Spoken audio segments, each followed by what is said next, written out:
কেন্দ্র এবং রাজ্য সরকারের বিভিন্ন জনকল্যাণমূলক প্রকল্পের সুবিধা যাতে সাধারণ মানুষের কাছে পৌঁছে দেওয়া যায়, সেই জন্যই আজ থেকে রাজ্য জুড়ে শুরু হয়েছে 3 দিন ব্যাপী জনকল্যাণ শিবির। এরই অংশ হিসেবে দুর্গাপুরে MAMC টাউনশিপের রাশিয়ান হোস্টেলে চলছে এই বিশেষ শিবির। তীব্র দাবদাহকে উপেক্ষা করে বিপুল সংখ্যক মানুষ শিবিরে উপস্থিত হয়ে বিভিন্ন প্রকল্পের জন্য আবেদন করেছেন সকাল থেকেই। এদিন পুরুষ ও মহিলাদের দীর্ঘ লাইন লক্ষ্য করা যায়। সাধারণ মানুষের মধ্যে উৎসাহ ছিল চোখে পড়ার মতো। শিবিরে অন্নপূর্ণা যোজনা, বিধবা ভাতা, বার্ধক্য ভাতা এবং আয়ুষ্মান ভারত সহ একাধিক সরকারি প্রকল্পের আবেদনপত্র ও প্রয়োজনীয় তথ্য সরবরাহ করা হচ্ছে। ফলে এলাকার বহু মানুষ সরাসরি শিবিরে এসে সরকারি পরিষেবার সুবিধা গ্রহণের সুযোগ পাচ্ছেন। সরকারের পক্ষ থেকে জানানো হয়েছে আগামী 3 দিন ধরে এই শিবির চলবে এবং যোগ্য উপভোক্তাদের আবেদন গ্রহণ ও প্রয়োজনীয় সহায়তা প্রদান করা হবে।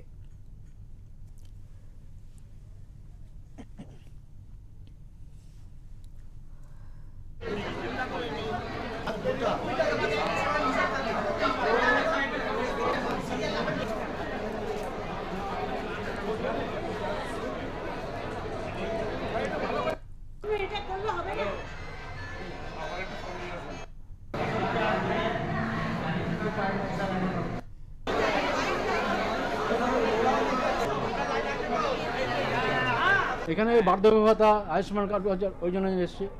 বলছি কেমন ভিড় আছে? ভিড় আছে, ভালোই ভিড় আছে। আগের সরকারের তুলনায় এবারে সরকার 3 দিন ধরে ক্যাম্প করছে। হ্যাঁ। কিভাবে দেখছেন এটাকে? ভালোই দেখছি, সব গ্রুপ করা আছে, ভালোই করা আছে দেখছি। ওই যারা পেয়েছে তাদের ফর্ম ফিল আপ করতে হবে না, তো একটা টাইম পাচ্ছে। আমাদের মতো লোক দাঁড়াতে হচ্ছে না, যারা নতুন করছে তাদেরকে লাগবে। আপনারা আশাবাদী পাবেন? হ্যাঁ, আশাবাদী পাবো, আশাবাদী আছে, পাবো। আমরা এখানে এসেছি যে মমতা ব্যানার্জির আমলে যে প্রকল্পগুলো আমরা পাইনি সেটা আমরা মোদির আমলে পাচ্ছি, তার জন্য এত ভিড়। তো বেশিরভাগ মানুষ এই জন্য আরও সব এসে অনেক সুযোগ সুবিধা, কল কারখানা খোলার ব্যবস্থা, শিক্ষার প্রতিষ্ঠা সব কিছুই আমরা পাওয়ার জন্য তাই আজকে আমরা এখানে ছুটে এসেছি। বলছি কি কি সুবিধা আছে এখানে? এখানে ক্যাম্প থেকে দেওয়া আছে অন্নপূর্ণা ভাণ্ডার, আয়ুষ্মান ভারত, তারপরে বার্ধক্য ভাতা, PM কিষাণ, অনেক কিছু দেয়া হচ্ছে। দেখুন, যে সমস্ত সরকারি প্রকল্প আছে কেন্দ্র এবং রাজ্যের, সমস্ত প্রকল্পেরই সুযোগ সুবিধা এখানে দেওয়া হচ্ছে।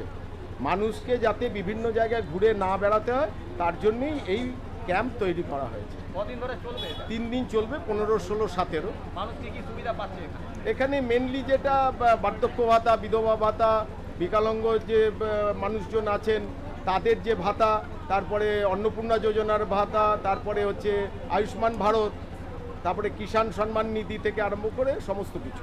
যে প্রথম দিনের ক্যাম্পেই উপচে পড়া ভিড়, কি বলবেন? দেখুন, আগের সরকারে মানুষ অনেক ক্ষেত্রে বঞ্চিত হয়েছেন বিভিন্ন রাজনৈতিক দল করার জন্য, সেখানে মুখ চিনে দেওয়া হতো। আর এবারের যে সরকার এসছে মাননীয় শুভেন্দু অধিকারীর নেতৃত্বে, সেখানে মুখ চেনাচিনির ব্যাপার নেই, নিয়মকানুন মেনে সবাইকে দেওয়া হবে, তাই মানুষের ভিড় বাড়ছে।